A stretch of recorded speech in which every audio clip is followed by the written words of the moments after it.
गुरुवार का व्रत करने से बृहस्पति देवता प्रसन्न होते हैं। यह व्रत अत्यंत फलदायी है।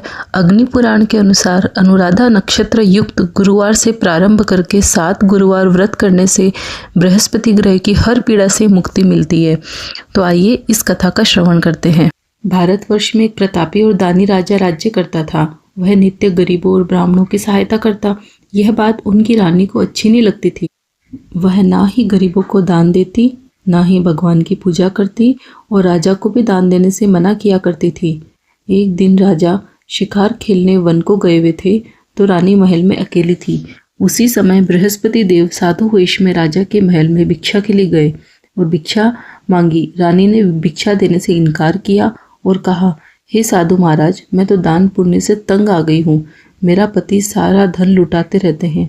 मेरी इच्छा है कि हमारा धन नष्ट हो जाए, फिर ना रहेगा बांस, ना बजेगी बांसुरी। साधु ने कहा, देवी, तुम तो बड़ी विचित्र हो। धन संतान तो सभी चाहते हैं, पुत्र और लक्ष्मी तो पापी के घर भी होनी चाहिए। यदि तुम्हारे पास अधिक धन है तो भूखों को भोजन दो, प्यासों के लिए प्याऊ बनवाओ, मुसाफिरों के लिए, राहगीरों के लिए धर्मशालाएं खुलवाओ। जो निर्धन अपनी कुंवारी कन्याओं का विवाह नहीं कर सकते, उनका विवाह करा दो। ऐसे और कई काम हैं जिनके करने से तुम्हारा यश लोक परलोक में फैलेगा। परंतु रानी पर उस उपदेश का कोई प्रभाव न पड़ा। वह बोली, महाराज, आप मुझे कुछ न समझाएं। मैं ऐसा धन नहीं चाहती जो हर जगह बांटती फिरूं। साधु ने उत्तर दिया, यदि तुम्हारी ऐसी इच्छा है तो तथास्तु। तुम ऐसा करना कि बृहस्पतिवार को घर लीपकर पीली मिट्टी से अपना सिर धोकर स्नान करना, भट्टी पर चढ़ाकर कपड़े धोना। ऐसा करने से आपका सारा धन नष्ट हो जाएगा। इतना कहकर वह साधु महाराज वहां से आलोप हो गए। साधु के अनुसार कई बातों को पूरा करते हुए रानी को केवल 3 बृहस्पतिवार ही बीते थे कि उसकी समस्त धन संपत्ति नष्ट हो गई। भोजन के लिए राजा का परिवार तरसने लगा। तब एक दिन राजा ने रानी से कहा कि हे रानी, तुम यहीं रहो, मैं दूसरे देश को जाता हूँ, क्योंकि यहाँ पर सभी लोग मुझे जानते हैं, इसलिए मैं कोई छोटा काम नहीं कर सकता। ऐसा कहकर राजा परदेश चला गया। वह वहाँ जंगल से लकड़ी काट कर लाता और शहर में बेचता। इस तरह अपना जीवन व्यतीत करने लगा। इधर राजा के परदेश जाते ही रानी और दासी दुखी रहने लगी। एक बार जब रानी और दासी को 7 दिन तक बिना भोजन के रहना पड़ा तो रानी ने अपनी दासी से कहा, हे दासी, पास ही के नगर में मेरी बहन रहती है, वह बड़ी धनवान है। तू उसके पास जा, कुछ ले आ ताकि थोड़ा बहुत गुजर बसर हो जाए। दासी रानी की बहन के पास गई। उस दिन गुरुवार था और रानी की बहन उस समय बृहस्पतिवार व्रत की कथा सुन रही थी। दासी ने रानी की बहन को अपनी रानी का संदेश दिया, लेकिन रानी की बड़ी बहन ने कोई उत्तर नहीं दिया। जब दासी को रानी की बहन से कोई उत्तर नहीं मिला तो वह बहुत दुखी हुई और उससे क्रोध भी आया। दासी ने वापस आकर रानी को सारी बात बता दी। सुनकर रानी ने अपने भाग्य को कोसा। उधर रानी की बहन ने सोचा कि मेरी बहन के दासी आई, परंतु मैं उसे नहीं बोली, इससे वह बहुत दुखी हुई होगी। कथा सुनकर और पूजन समाप्त करके वह अपने बहन के घर आई और कहने लगी, हे बहन, मैं बृहस्पतिवार का व्रत कर रही थी। तुम्हारी दासी मेरे घर आई, परंतु जब तक कथा होती है तब तक ना तो उठते हैं ना ही बोलते हैं, इसलिए मैं नहीं बोली।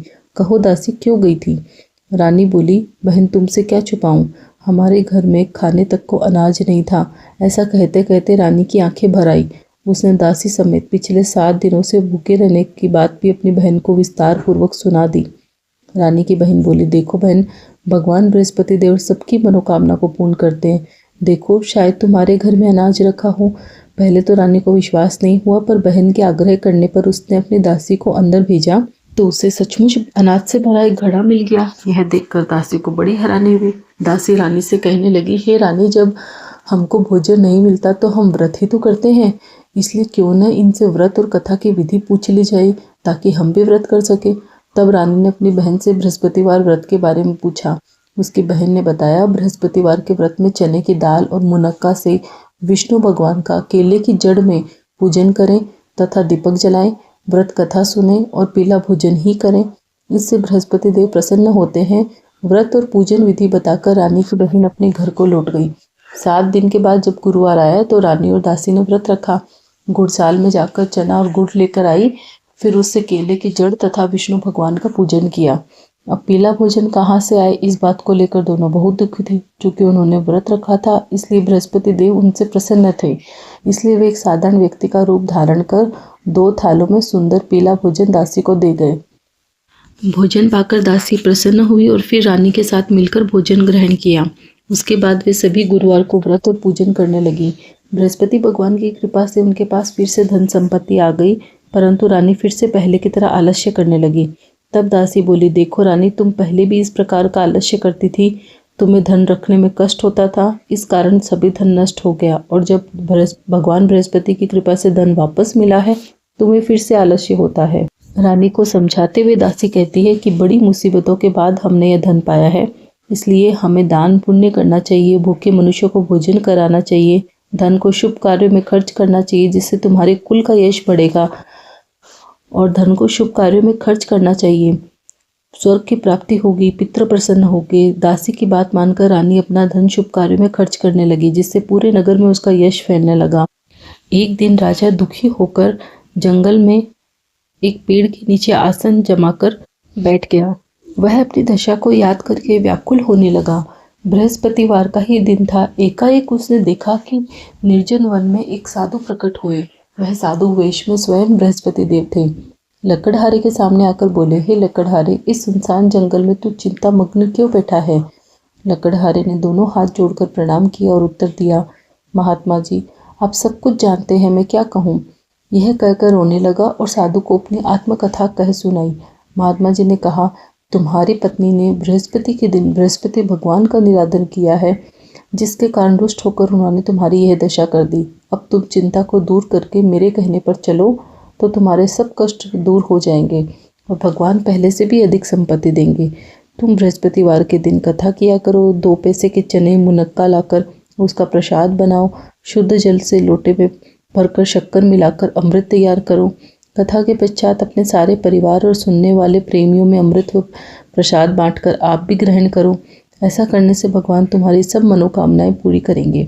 साधु के ऐसे वचन सुनकर लकड़हारा बोला, हे प्रभु, मुझे लकड़ी बेचकर इतना पैसा नहीं मिलता जिससे भोजन के उपरांत कुछ बचा सकूं। मैंने रात्रि में अपनी स्त्री को व्याकुल देखा है। मेरे पास कुछ भी नहीं जिससे मैं उसकी खबर मंगा सकूं।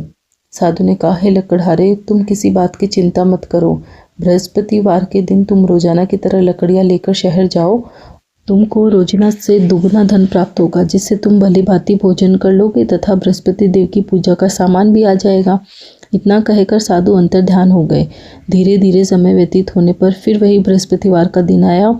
लकड़हारा जंगल से लकड़ी काटकर किसी शहर में बेचने गया। उसे उस दिन और दिन से अधिक पैसा मिला। राजा ने गुड़, चना आदि लाकर गुरुवार का व्रत किया। उस दिन से उसके सभी क्लेश दूर हुए। परंतु जब दोबारा गुरुवार का दिन आया तो वह बृहस्पतिवार का व्रत करना भूल गया। इस कारण बृहस्पति भगवान नाराज हो गए। उस दिन उस नगर के राजा ने विशाल यज्ञ का आयोजन किया तथा शहर में यह घोषणा करा दी कि कोई भी मनुष्य अपने घर में भोजन ना बनाए, ना आग जलावे, समस्त जनता मेरे यहाँ भोजन करने आवे। इस आज्ञा को जो न मानेगा उसे फांसी की सजा दी जाएगी। इस तरह की घोषणा संपूर्ण नगर में करवा दी गई। राजा की आज्ञा अनुसार शहर के सभी लोग भोजन करने गए, लेकिन लकड़हारा कुछ देर से पहुंचा, इसलिए राजा उसको अपने साथ घर लिवा ले गए और ले जाकर भोजन करा रहे थे तो रानी की दृष्टि उस खूंटी पर पड़ी जिस पर उसका हार लटका हुआ था। वह वहां पर दिखाई नहीं दिया। रानी ने निश्चय किया कि मेरा हार इसी मनुष्य ने चुराया है। उसी समय सिपाहियों को बुलाकर उसको कारागार में डलवा दिया गया। जब राजा कारागार में गए तो वह बहुत दुखी होकर विचार करने लगे कि न जाने कौन से पूर्व जन्म के कर्म से मुझे यह दुख प्राप्त हुआ है, और उसी साधु को याद करने लगा जो कि जंगल में मिला था। उसी समय तत्काल बृहस्पति देव साधु के रूप में प्रकट हुए और उसकी दशा को देखकर कहने लगे, अरे मूर्ख, तूने बृहस्पति देव की कथा नहीं करी, इस कारण तुझे दुख प्राप्त हुआ है। अब चिंता मत कर, बृहस्पतिवार के दिन कारागार के दरवाजे पर 4 पैसे पड़े मिले, उनसे तू बृहस्पति देव की पूजा करना, तेरे सभी कष्ट दूर हो जाएंगे। बृहस्पतिवार के दिन उसे 4 पैसे मिले। लकड़हारे ने कहा, उसी रात्रि को बृहस्पति देव ने उस नगर के राजा को स्वप्न में कहा, हे राजा, तूने जिस आदमी को कारागार में बंद किया है वह निर्दोष है, वह राजा है, उसे छोड़ देना। रानी का हार उसी खूंटे पर लटका है। अगर तू ऐसा नहीं करेगा तो मैं तेरे राज्य को नष्ट कर दूंगा। इस तरह रात्रि के स्वप्न को देखकर राजा प्रातःकाल उठा और खूंटे पर हाथ देखकर लकड़हारे को बुलाकर क्षमा मांगी तथा लकड़हारे को योग्य सुंदर वस्त्र आभूषण देकर विदा कर दिया। बृहस्पति देव की आज्ञा अनुसार लकड़हारा अपने नगर को चल दिया। राजा जब अपने नगर के निकट पहुंचा तो उसे बड़ा आश्चर्य हुआ। नगर में पहले से अधिक बाग, तालाब, कुएं तथा बहुत से धर्मशाला, मंदिर आदि बन गई है। राजा ने पूछा, यह किसका बाग और धर्मशाला है? तब नगर के सब लोग कहने लगे कि यह सब रानी और बांदी के हैं। तो राजा को आश्चर्य हुआ और गुस्सा भी आया। जब रानी ने यह खबर सुनी कि राजा आ रहे हैं तो उन्होंने दासी से कहा, हे दासी, देख, राजा हमको कितनी बुरी हालत में छोड़ गए थे। हमारी ऐसी हालत देखकर वह लौट न जाए, इसलिए तू दरवाजे पर खड़ी हो जा। आज्ञा अनुसार दासी दरवाजे पर खड़ी हो गई। राजा आए तो उन्हें अपने साथ लिवा लाई। तब राजा ने क्रोध करके अपनी रानी से पूछा, यह धन तुम्हें कैसे प्राप्त हुआ है? तब उन्होंने कहा, हमें यह सब धन बृहस्पति देव की इस व्रत के प्रभाव से प्राप्त हुआ है। राजा ने निश्चय किया कि 7 रोज बाद तो सभी बृहस्पति देव का पूजन करते हैं, परंतु मैं प्रतिदिन दिन में 3 बार कहानी तथा रोज व्रत किया करूँगा। अब हर समय राजा के दुपट्टे में चने की दाल बंधी रहती तथा दिन में 3 बार कहानी कहते। एक रोज राजा ने विचार किया कि चलो अपनी बहन के यहाँ हो आवे। इस तरह निश्चय कर राजा घोड़े पर सवार हो अपनी बहन के यहाँ चलने लगे। मार्ग में उन्होंने देखा कुछ आदमी एक मुर्दे को लिए जा रहे हैं। उन्हें रोककर राजा कहने लगे, अरे भाइयों, मेरे बृहस्पति देव की कथा सुन लो। वे बोले, लो, हमारा तो आदमी मर गया है, इसको अपनी कथा की पड़ी है। परंतु कुछ आदमी बोले कि अच्छा कहो, हम तुम्हारी कथा भी सुनेंगे। राजा ने दाल निकाली और जब कथा आधी हुई, मुर्दा हिलने लग गया और जब कथा समाप्त हुई तो राम राम करके मनुष्य उठकर खड़ा हो गया। आगे मार्ग में उसे एक किसान खेत में हल चलाता मिला। राजा ने उसे देखा और उससे बोले, अरे भैया, तुम मेरी बृहस्पतिवार की कथा सुन लो। किसान बोला, जब तक मैं तेरी कथा सुनूंगा तब तक 4 हरैया जोत लूंगा। जा, अपनी कथा किसी और को सुनाना। इस तरह राजा आगे चलने लगे। राजा के हटते ही बेल पछाड़ खाकर गिर गए तथा किसान के पेट में बड़ी जोर का दर्द होने लगा। उस समय उसकी माँ रोटी लेकर आई। उसने जब यह देखा तो अपने पुत्र से सब हाल पूछा और बेटे ने सभी हाल कह दिया। तो बुढ़िया दौड़ी दौड़ी उस घुड़सवार के पास गई और उससे बोली कि मैं तेरी कथा सुनूंगी, तू अपनी कथा मेरे खेत पर चलकर ही कहना।